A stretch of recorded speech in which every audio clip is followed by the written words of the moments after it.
Hello, and welcome once again to the Dental Marketing Mastery Series. This podcast is brought to you by dentalwebcontent.com and New Patients Incorporated.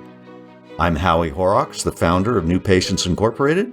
Along with me once again is my friend and partner and the president of New Patients Incorporated, Mark Dilatush. Well, hello again, everybody. I've got my good buddy Mark Dilatush on the line here. We're going to do another podcast. How you doing, Mark? Hey, Howie. How are you? I'm good. How was your trip to, you went to Washington State, didn't you? I did. My old stomping grounds. I met up with some old buddies of mine, and we just played golf. Well, that sounds terrible for you. Yeah, how bad could it be? How bad could it be? Beautiful weather. The only bad part was watching my Seahawks on Sunday look like terrible. But anyway. Well, somebody has to lose to LA. Yeah. I mean, they just moved the football team there and all. Yeah, exactly. It cost them like what, $2 billion, so they should get one win. Yeah, we're glad to oblige them, I guess. All right, yeah, there you go. Good. All right. So what are we doing today? We are doing insurance transitions, are we not? Yeah, we get asked that all the time. How do you manage an insurance transition? That's our term. Mostly they want to know how they can ditch these awful insurance PPO plans that they're on, and there is a way to do it. So we're going to talk about that. Oh, geez, awful insurance plans. That's pretty harsh. Well, that's their words. Oh, those are their words? All right. You and I, when it comes to marketing, or insurance participation, we are Switzerland. We're neutral. We are. We have to be. I think professionally, we kind of have to be. Because if we take sides, then, the other half is angry at us. So, no, we don't want to go there. No. So but actually, being Sweden or Switzerland, or both, is actually accurate, because if you really sit back and you think about what is insurance participation, what exactly is it? It's an agreement that you will provide services that you were going to charge X for. You agree to charge or collect Y. So it's basically a discount program. And in return, the insurance company promises to aggregate the market. In other words, have hundreds or thousands of potential people on this plan and put you on a website and put you in a booklet, if indeed they still print booklets, and distribute those to the employees who have that plan. That's the agreement that you're making. It is very similar to every other advertising agreement you have ever made. That's all it is. It's advertising. Yep. You make an agreement to be in the yellow pages, right? You make an agreement to be in the local newspaper. You make an agreement, and they're going to promote or distribute your information to the masses that they aggregate. There is no difference. There's no difference between insurance participation and advertising. It is a form of marketing. Yes, it is. Pure and simple. Now, here's the other side of it. The other side of it is that Howie and I profess the right. We say that we can successfully and effectively promote a dental practice in an average US or Canadian, Australian, UK market for about 5% of the revenues of the practice. Insurance. We do. Go ahead, Howie. We do. We not only claim that, we've been doing it for many years. Well, no, yeah, we do it every day. But that's what we're saying. We're saying that it can, not only can it be done, it is being done. Okay. Mm-hmm. And so for 5% of your revenues, you can do that. And insurance participation costs you 25 to 30% of your revenues, because you're going to discount your procedures 25 to 30%. So when we go to dentists and say, how expensive is insurance participation, Some dentists say, well, it doesn't cost me anything. And technically, out of pocket, they're right. It doesn't cost them anything. But on the back end, it costs them 5 to 6 times as much. So the question is how do you balance the marketing medium insurance participation with the other marketing mediums that are available to you? And that's the purpose of this podcast, because we have, I'm going to say in the last dozen years or so, easily 100. We've managed easily 100 full insurance transitions out of insurance participation to a mostly or solely fee-for-service model. And when I say managed, that's what we're going to describe to you in this podcast. These are the steps necessary and the what to expect if indeed you are going to contemplate going through an insurance transition. The first thing that you need to consider is where should you? I mean, there's Howie, there's consultants, and I know you're going to remember the consultants that were running around back in the mid 2000s or late 90s who were just saying, get out. Yeah. Send in your denial forms now, just, it doesn't matter. You'll be okay. Yeah. We call it the cold turkey approach. Yeah. And I can tell you, I can't remember a single solitary dentist who said, boy, that really worked out great. Right. Yeah. Right. I can remember a few who said, boy, it was rough and I wish I hadn't done it that way. But right. Yeah. I know someone who said they survived. Yeah. There you go. Right. Okay. So cold turkey, not the right way to do it. How do I know when it's time for me to make an insurance transition? Because so the first question is, should I do this cold turkey? The answer is no. The next question is, well, how do I know when it's time to do an insurance transition? And all I can do is give you the most common point in your career where insurance transitions make the most sense is when your capacities, hours of operation, numbers of operatory, and numbers of dentists are maxed, and you are not going to expand any of the three. You are not going to expand your office hours. You are not going to add treatment rooms, and you are not going to add dentist hours. When your career reaches that point and you are booked out more than, let's say, 8 days in advance, that is your indicator. You've used insurance participation for what you should have used it for, which was to bring large volumes of patients into your practice so that you can fill capacity. You've reached that objective. Now you want to use the capacity to make more money, to do cooler dentistry, to expand your scope of dentistry, perhaps. Now your career has reached a point where you have more choices. You don't have to just focus on building a practice. You have a practice. Okay. Now you just want to make your practice better, right?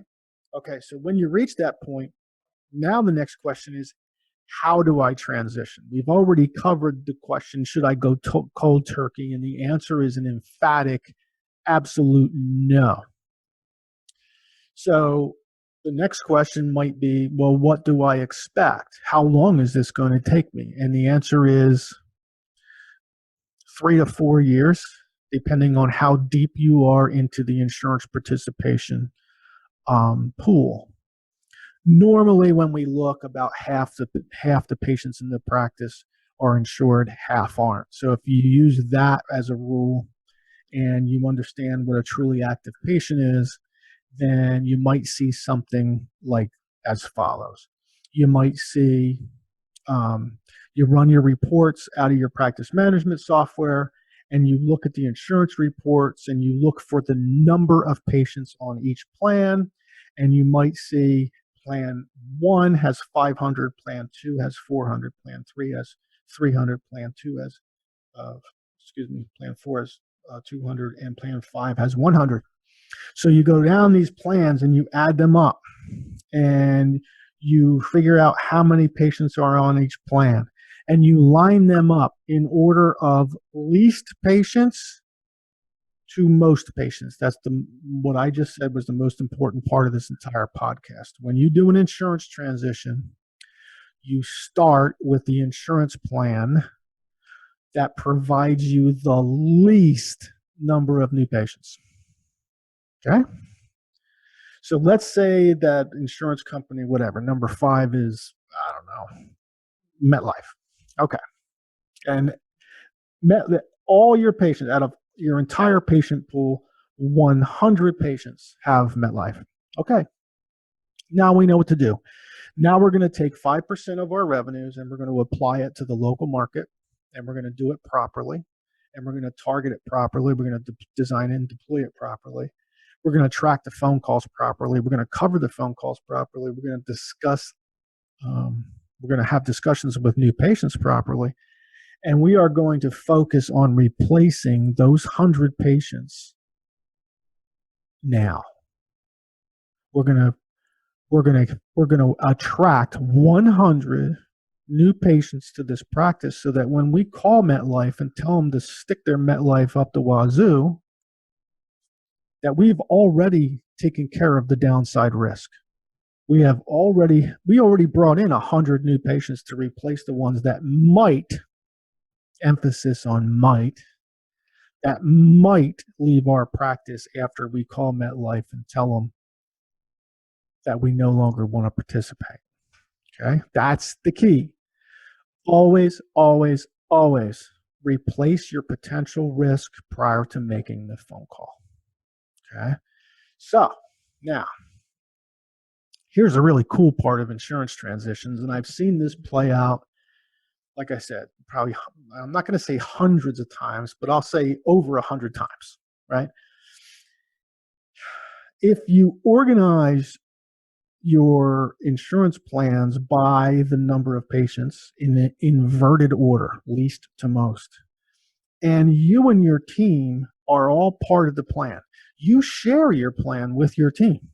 You tell them, hey guys, look, we're going to start getting out of all these plans. We're going to work on the one that provides the least number of new patients. We're going to do some marketing and some advertising, and we're going to get those new patients. We're going to replace them before we call and get off the plan.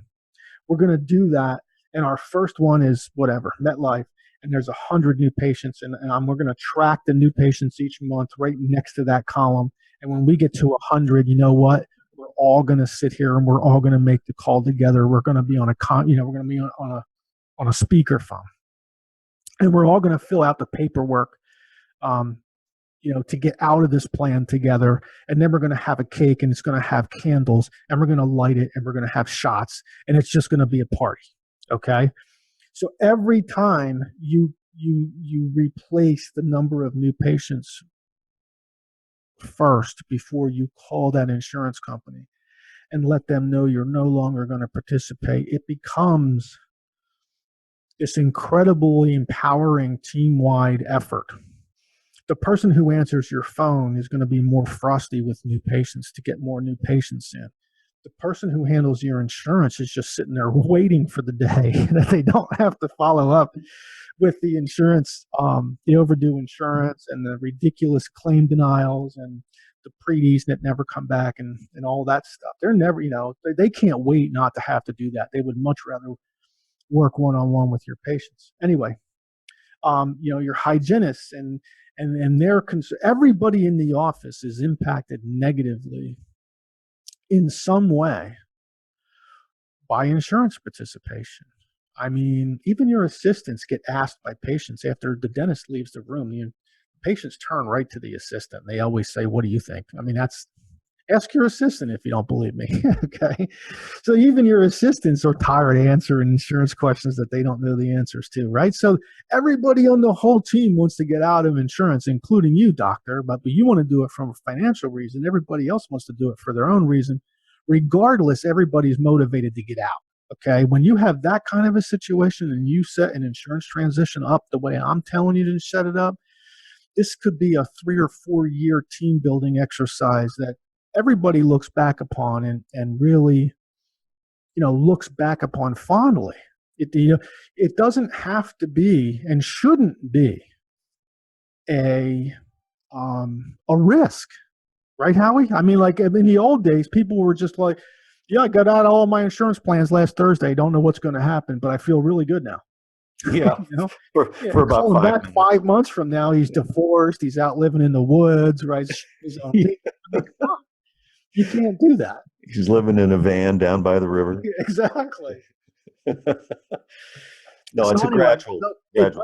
It doesn't have to be crazy risk. It can be unbelievably motivating and empowering for everyone involved in the office.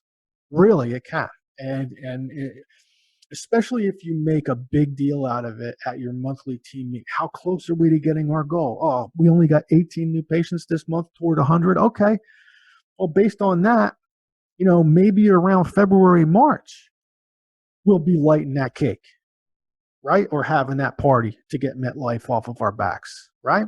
Yeah. So it still becomes something the entire team looks forward to on a continued, they're all working, striving toward that team goal every hour, every day. And it can be a wonderful experience for you if you manage it properly. Absolutely. I will tell you that it is possible in some U.S. markets, Southern California, Pacific Northwest, monopoly states like Minnesota, Long Island. There are areas of the country where insurance participation, the population, it's just higher. There's a higher population of dental insured than in these areas than there are in other areas. So in those areas, you may never get totally, completely out of participating. But you can knock those 5 down to 1. And just knocking those 5 down to 1 in an average dental practice would add about $130,000 in pure profit back to the doctor at the end of the year. That's in an average practice in an average market. Actually, if you want to look at it beforehand, just go run yourself a production report for all your write-offs, all your insurance write-offs. Yeah. Okay. And then, and then, don't take them all. Just take 80% of them and just look at that number for a little while. That's your goal. Yeah. That's also your marketing budget. Well, it's a hell of a lot more than right. It's actually 5 times what your marketing budget should be, right? Exactly. Okay. So, but the focus though is on the nuts and bolts of doing the transition correctly. We've witnessed, Howie and I have witnessed way too many dentists doing it the wrong way, going cold turkey, or making these decisions based on emotion. This is not an emotional decision. This is a business decision. There's no emotion tied to it at all. And it doesn't matter. I know dentists sometimes get really emotional when, an insurance company, dentist, inspector, whatever, claims adjuster says you didn't have to use a crown. You could have, done a 93, you could have done a composite or whatever. I know dentists get emotionally involved when the claims adjuster comes back and says stuff like that. But when you do an insurance transition, there's really no emotion. It's all numbers. Replace the patients that you're going to lose max. then call the insurance company. If you do that, you have zero risk and a tremendous upside of bringing your entire team together. Right. And that's, now here's a big caveat. Okay. If you're going to do that, the marketing that you do to gain those new patients before you get off of these plans, the marketing that you do has to be to the top half of your local dental market. It cannot be, you can't throw out a bunch of postcards with a bunch of deals and expect those patients to stick in your schedule long term in order to replace the insured patients that you're going to lose. That's not going to happen. You have to promote to the top half of the dental market. If you're new to our podcasts and you don't know what I'm talking about, I think we've done 2 or 3 podcasts now on budgeting, top half of the market, bottom half of the market. We would encourage you to go back and listen to those so that you have that background knowledge. Basically, what you're looking for is you're looking to promote your dental practice to moms who care more about their mouth than an insurance deductible. And there are many ways to do that in every market. You just have to do it right. And that's where you use your marketing dollars. And that's where you get the replacement patients from. So, right. Howie? Yes. I think we've covered this. I think we hammered it. Okay. I think we obliterated it. Well, to everyone out there listening, thank you for listening, and we're going to be back real soon. Thanks, everyone. We hope you've enjoyed our podcast today. You can find more podcasts on our YouTube channel, on Stitcher, and iTunes. Also on our websites, dentalwebcontent.com and newpatientsinc.com.